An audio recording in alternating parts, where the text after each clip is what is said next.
একদল ফেরেশতা আসে ফজরের সলাতের সময়, তারা এসে আমাদেরকে সলাতে পায়। আবার যখন আসরের সলাত পড়ি তখন একদল এই ফেরেশতারা চলে যায়, আরেক দল ফেরেশতা আসে, একই সময়ে পালা বদল করে। সহি হাদিস দ্বারা তা প্রমাণিত। আল্লাহ তাআলা তখন জিজ্ঞাসা করেন, আমার বান্দাদেরকে কিভাবে রেখে আসছো?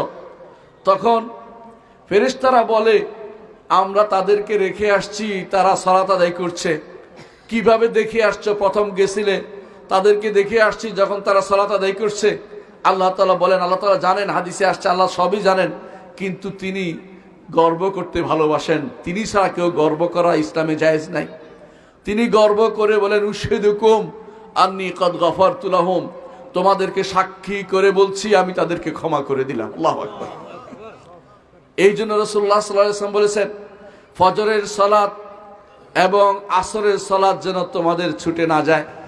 ফজরের সালাত আসরের সালাতের মর্যাদা কি মুহাম্মদুর রাসূলুল্লাহ সাল্লাল্লাহু আলাইহি ওয়াসাল্লাম সেটা আমাদেরকে জানিয়েছেন, যাতে করে আল্লাহর দরবারে আমাদের নামগুলি উঠে চলে যায়। আল্লাহু আকবার। রাসূলুল্লাহ সাল্লাল্লাহু আলাইহি ওয়াসাল্লাম বলেছেন, কেউ যদি দুনিয়াতে আমাকে কোনো মজলিসে আলোচনা করে, আমি তার থেকে উত্তম মজলিসে তার কথা আলোচনা করি। আমরা কার কথা বলছি ভাই? আল্লাহর কথা। আল্লাহর কাছে উত্তম মজলিসে কারা আছেন? ফেরেশতারা। ফেরেশতাদের কাছে তিনি আমাদের কথা আলোচনা করেন। এই জন্য দেখেন, আর একটি কাজ যদি করতে পারেন তাহলে 10 বার তিনি আলোচনা করেন। সেটা কি জানেন? সেটা হচ্ছে আল্লাহুম্মা সাল্লি আলা মুহাম্মাদ ওয়া আলা আলি মুহাম্মাদ, অথবা সাল্লাল্লাহু আলাইহি ওয়াসাল্লাম।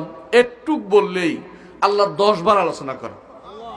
রাসূলুল্লাহ সাল্লাল্লাহু আলাইহি ওয়াসাল্লাম বলেছেন, মান সাল্লা আলাইয়া মাররাতান সাল্লাল্লাহু আলাইহি বিআশরান, যে কেউ একবার আমার উপর সালাত পাঠ করে, আল্লাহ তার জন্য 10 বার ফেরেশতাদের কাছে আমার কথা বর্ণনা করেন। আল্লাহু আকবার।